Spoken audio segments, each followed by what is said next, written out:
Allez, bonjour à toutes et à tous, petit quickie du jeudi matin, pour vous rappeler à l'ordre de ne pas faire trop de bêtises et de ne pas tirer de conclusions ni de sombrer dans des biais spéculatifs trop dangereux de court terme sur les indices américains, parce que la séance d'hier était intéressante en soi dans sa direction, mais pas nécessairement dans ses conclusions. Euh, du moins pas encore, et puis donc la session overnight n'indique pas plus pour l'instant, donc quid de la session européenne qui sera très probablement bottée en touche. Donc gros intérêt cet après-midi sur la session américaine qui nous atteint. Pourquoi? Parce que la séance d'hier, elle avait un léger goût teinté quand même. Des grosses valeurs se sont fait des montasses, comme par exemple ma fameuse Apple, qui clôture sous les supports. Bref, c'est pas génial hein, quand on regarde la clôture daily. Donc clôture franche traversée d'un support. Je vous fais même pas l'histoire d'Apple, hein, nombre d'excès spéculatifs complètement fou furieux. Le fait que, bon, pour moi, le sommet, il aurait dû se faire vers la zone des 150, mais qu'on a poussé à 180 pour faire trader les cons. Maintenant, tous les cycles sont alignés. En daily, en hebdo, en mensuel, c'est du grand n'importe quoi. Et que le jour où ce truc va se péter la gueule, ça va faire très mal. Donc, attention, si la consolidation s'amorce à Wall Street, ça ne veut pas dire que toutes les cotations américaines sont pourries, qu'il faut tout vendre, etc.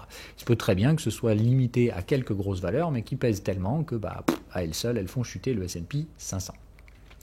Donc restez toujours sur cette mécanique de il est très difficile de comprendre le pricing du S&P 500 et des différents indices américains parce que ce sont des effets de pondération à mon avis qui sont à l'œuvre et qui faussent complètement les rendus graphiques de ces actifs.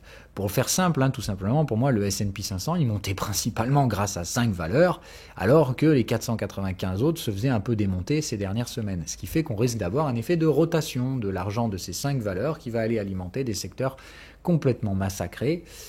Comme par exemple certaines biotech ou certains secteurs, type par exemple Virgin Galactic, hein, on est de nouveau à 9 hein, sur les supports mensuels.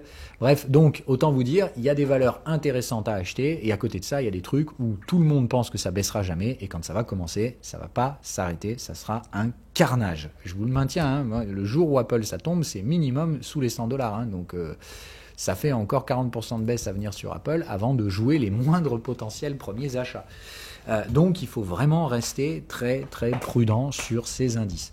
D'un point de vue technique, vous devez toujours donc non pas trader ces éléments subjectifs que je vous apporte par expérience, mais que vous devez toujours prendre en compte dans la gestion du risque. Mais c'est pas comme ça qu'on trade. On ne trade pas Apple à la vente. Je vous ai toujours dit, vous ne faites jamais ça. C'est une bulle spéculative, donc ne vendez pas Apple. Si je vous parle d'Apple, c'est pas pour vous inciter à la shorter, c'est tout simplement vous faire comprendre que justement, du fait de sa pondération et du fait qu'elle n'est pas la seule à être complètement stratosphérique en termes de valeur et à peser lourd dans l'indice, c'est simplement vous faire comprendre ces problèmes de structuration des indices dans leur méthodologie de calcul. Bref, autrement dit, les indices peuvent se prendre une grosse douille à cause des 5 valeurs qui les ont fait pumper comme des cochons, sans que pour autant hein, la construction de la baisse soit de type crack, puisqu'il peut y avoir donc des rotations dans plein d'autres secteurs qui peuvent accueillir sans problème cette liquidité excédentaire qui pourrait fuir les géants. Ceci dit donc, ce qui m'inquiète, c'est le signal en cours. Et attention, ce n'est pas clôturé de S&P 500. On a déjà signalé cette même alerte il y a quelques mois, hein, en disant attention, il faudra donc attendre le mois prochain pour voir si on a une correction, etc. Il faudra attendre les clôtures. Ça n'a pas du tout été le cas puisque le mois de décembre a été clôturé tout en haut et on avait parlé du risque de créer une Evening Star, qui aurait été un signal extrêmement négatif pour le départ de l'année 2022. Ça n'a pas du tout été le cas, donc on démarre 2022 sur un mode, on va dire, un petit peu plus hésitant, mais il reste toujours 11 jours avant de se faire. Donc retenez que le mensuel, à mon avis, est sous forte pression baissière, ou sous fort risque baissier, mais ces risques, d'accord, ne sont pas pour l'instant transposables en réalité, puisque je vous le rappelle, pour moi, le time frame actuellement à suivre, c'est l'hebdomadaire. Là, on a juste explosé les contextes mensuels, c'est-à-dire le mensuel est en excès à Wall Street, on ne sait plus valoriser ce truc-là. En hebdomadaire, on est squeezé de partout sur le prix et sur le momentum. Et ça, j'aimais vous en parler aujourd'hui. D'accord ? Le fait que ce momentum et ces prix soient squeezés en hebdomadaire traduisent une très forte indécision. L'indécision, ça veut généralement dire qu'il y a des pressions haussières et baissières qui se confrontent. Et là, c'est très clair. Pour moi, le mensuel est sous très forte influence baissière parce qu'on sature complètement en termes de valorisation et il y a des grosses erreurs de pondération à l'intérieur du S&P 500 sur ces unités de temps mensuelles. Et le problème, c'est qu'en daily, c'est boule, boule, boule, boule, boule, et ça bourre. Et qu'on a donc tous ces excès de liquidité. Bon, la Fed en est responsable en grande partie, mais c'est trop facile de simplement pointer le doigt sur un candidat. Les réalités sont souvent plus complexes que ce qu'on voudrait. Donc retenez une chose, ok, la tendance daily jusqu'à preuve du contraire est toujours en place, ok. Et combien de fois je me suis fait piéger par ce Wall Street qui est venu frapper des supports et qui rebondissait très violemment dessus. Donc attention encore une fois à ne pas anticiper le fait que c'est bon, cette fois ça va passer, etc. Alors oui, ça pue la merde sur des valeurs comme Apple qui clôture hier sous les supports et qui très franchement, je vous le dis en mille, si jamais ça gappe à la baisse aujourd'hui sur Apple, je la dégomme. Voilà. Donc il faut vraiment faire attention à ce genre de truc. C'est très très très épidermique. Et il suffira d'une fois où les supports ne tiendront pas à Wall Street pour que le message soit envoyé très clairement. Le message, c'est qu'il n'y a pas de soutien avant les niveaux de retracement au moins 4002, voire 3008. Et moi personnellement, je pense que 3008 est le seul support tangible pour jouer des achats sur le S&P 500. Donc, ça nous laisse toujours cette même stratégie que je vous avais donnée. Soit la baisse sera construite, c'est-à-dire que dès le premier support, il y a un fort rebond parce que, oui, les valeurs techno ou les grosses GAFAM se font démontasse la gueule d'emblée tout ensemble, mais très vite, un rebond se met en place parce que d'autres secteurs qui sont déjà massacrés pourront sans problème accueillir la liquidité. Dans ce cas-là, on aura une baisse construite au courant de l'année 2022, peut-être même 2023, avant que des prix globalement très attractifs soient atteints et qu'on ait un rebond généralisé. Encore une fois, les techs ne sont pas à mettre à la poubelle, c'est simplement de dire que leur support technique se trouve très bas. Et comme elles pèsent très lourd, ça peut faire très mal aux indices. Autrement dit, on peut très bien se manger une one-shot et puis derrière un fameux triangle. Ou dans ce cas-là, on n'aura aucun mal à aller visiter des niveaux de type bear market, moins 20%, etc. Mais je vous le rappelle, comme je vous l'ai dit sur le Bitcoin, le bear market, c'est d'abord, il faut des niveaux de retracement en lien avec la volatilité. Donc, il ne s'agit pas de retracer 20% sur le Bitcoin pour parler de bear market. Sur le Bitcoin, il faut au moins retracer 40% pour qu'on commence à parler de signaux de retracement puissants. Mais surtout, il faut des creux et sommets baissiers en hebdomadaire. Et je doute clairement que ce soit le cas à Wall Street. Parce que je vous dis, même dans le cas d'une grosse purge, je pense que ce qu'on aura derrière, c'est une forme de triangle. Autrement dit, il n'y aura jamais de creux descendant sur les UT hebdomadaires. Donc, restons pour l'instant très, très, très prudents. Mais personnellement, donc moi, disons que je commence à réfléchir achat à partir du moment où on revient à 3008, mais clairement pas là sur les petits supports de court terme que je laisse évidemment aux spéculateurs de court terme. Bref, c'est pas non plus sur ces mêmes niveaux de support qu'il faut passer vendeur. J'espère que ça, vous l'avez compris. Autrement dit, le daily continue de pousser à l'achat et pour l'instant, on est sur ces supports daily. Donc oui, clairement, c'est hyper intéressant de regarder ce qui se passe à Wall Street, même si moi, personnellement, je déclenche pas de positionnement spéculatif sur ces zones-là.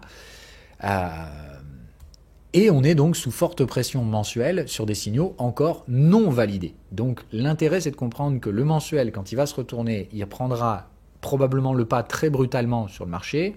Rappel du Covid, quand le mensuel se met au taf, ça pique, ça tombe vite. Donc attention aux rechutes qui peuvent être brutales et qui réveilleront certaines blessures du Covid, même si pour ma part, les situations ne sont pas du tout similaires. Il faut rester à l'achat des supports à Wall Street et je pense clairement qu'il n'y aura aucun mal à refaire des ATH, soit plus tard dans l'année, soit même l'année prochaine si vraiment le choc devait être brutal. Donc restons encore une fois rationnels, mais comprenons la complexité des situations techniques actuelles. Will Daily propose des premiers achats potentiels sur ces zones-là. On a un momentum qui est complètement arraché à la vente. Mais ça, pour moi, c'est plutôt le signe d'une continuation baissière. Je vous rappelle, ça, c'est survendu. Ça veut dire qu'on a arraché le momentum au sud. Mais là, attention aux creux et sommets descendants qui pourraient se mettre en place et qui pourraient donc alimenter la poursuite de la baisse. Donc moi, je ne me mets pas à l'achat sur les supports de Wall Street, ça clairement pas. Je ne rachète pas non plus les positions de couverture que j'accumule depuis plusieurs semaines, puisque pour l'instant, moi, ces stratégies de couverture visent tout simplement ce que la stratégie m'invite à viser, des stratégies de type pullback, c'est-à-dire que je vide 23 à 38% pour récupérer les profits des stratégies de couverture, qui n'ont pas pour but de profiter des ventes, mais simplement de couvrir la baisse, c'est-à-dire de réduire l'impact baissier, l'impact en termes de volatilité que pourrait avoir la baisse sur mes rendements en capital investis sur les actions.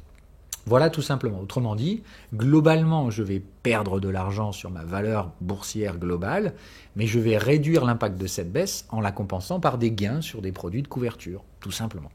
Voilà. Donc le but n'est pas de gagner de l'argent sur la baisse, mais de réduire la perte en capital associée aux baisses potentielles de valorisation qui pourraient être associées. Voilà un peu tout ce que j'avais à vous dire. Pour les cryptos, donc comme d'hab, je vais le passer très très vite parce que je sais quand même que ça vous intéresse, mais évitez ces effets stupides de corrélation. La seule thématique qui impacte les cryptos pour l'instant, c'est le dollar qui n'envoie absolument aucun signal clair. Donc tant que le dollar ne prend pas sa décision, les cryptos ne prendront pas de décision non plus à mon avis. Et on n'est pas pressé pour prendre une forme de décision quelle qu'elle soit sur le Bitcoin. Donc n'essayez pas d'imposer vos timings au marché, je vous le rappelle. Deuxième chose, n'essayez pas de jouer les effets de corrélation avec Wall Street. Il est assez probable évidemment que si Wall Street rebondit, les cryptos rebondissent aussi, mais comme je vous l'ai dit, je ne vois pas le signal qui m'indique ce rebond à Wall Street. Je vois plutôt l'inverse, c'est-à-dire des signaux de pression baissière qui s'accentuent et des supports qui pourraient très rapidement céder et catalyser des baisses un peu plus importantes, sans que pour autant on aille au cataclysme. Voilà. Donc restons francs, ok.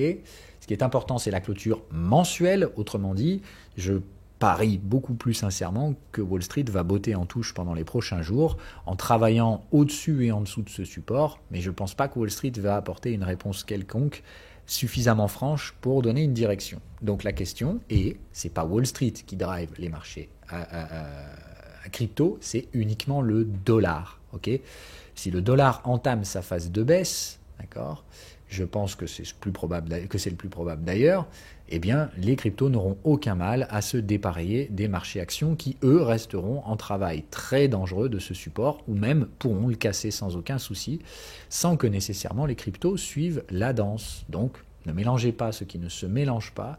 L'effet de corrélation entre crypto et machin, puisque c'est un peu la thématique que je vois sortir sur pas mal de graphiques dernièrement, elle est d'une instable, de deux, elle est franchement un peu malveillante, parce que c'est vraiment des gens qui cherchent des effets de corrélation les plus maximisés, bref, ils regardent ce qu'ils veulent voir, ça fait un peu wishful thinking à ma sauce, et dans tous les cas, hein, ces effets de corrélation sont inférieurs à 50%, c'est donc statistiquement non viable. Donc, n'utilisez pas encore ces trucs. Oui, évidemment, une journée de baisse à Wall Street a du mal à catalyser une journée de hausse sur les cryptos, mais ce n'est pas pour autant que les cycles sont corrélés. Il suffit tout simplement voilà, de regarder que si vous prenez Bitcoin en termes de cycle daily, on a des cycles vendeurs terminés ici, deuxième cycle vendeur terminé, vous regardez le S&P 500 en termes de cycle, c'est nada. C'est la disparition totale. La dernière fois qu'on a terminé un cycle vendeur, c'était le Covid. Autant vous dire qu'il n'y a pas du tout de corrélation cyclique entre ces marchés. Et évidemment, après, vous pouvez faire dire ce que vous voulez aux mathématiques. Ça reste compliqué, à mon sens, de parler de corrélation entre deux actifs qui n'ont pas du tout les mêmes comportements cycliques. Voilà. Bye bye!